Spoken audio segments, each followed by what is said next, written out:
You are looking at Julian's pronunciation guide, where we look at how to pronounce better some of the most mispronounced words in the world, like this other curious word. But how do you say what you're looking for today?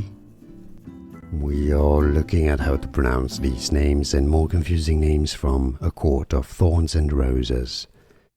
How do you say those names correctly? Stay tuned to learn more. Feyre and Rhysand.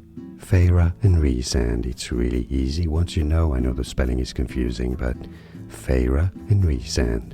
And now you know. More videos for you here to learn more correct pronunciations. I'll see you there. Thanks for watching. Here are more videos on how to pronounce more confusing words and names too many mispronounced. Like this video if you found it useful. I appreciate your support. I'll see you soon and thanks for watching.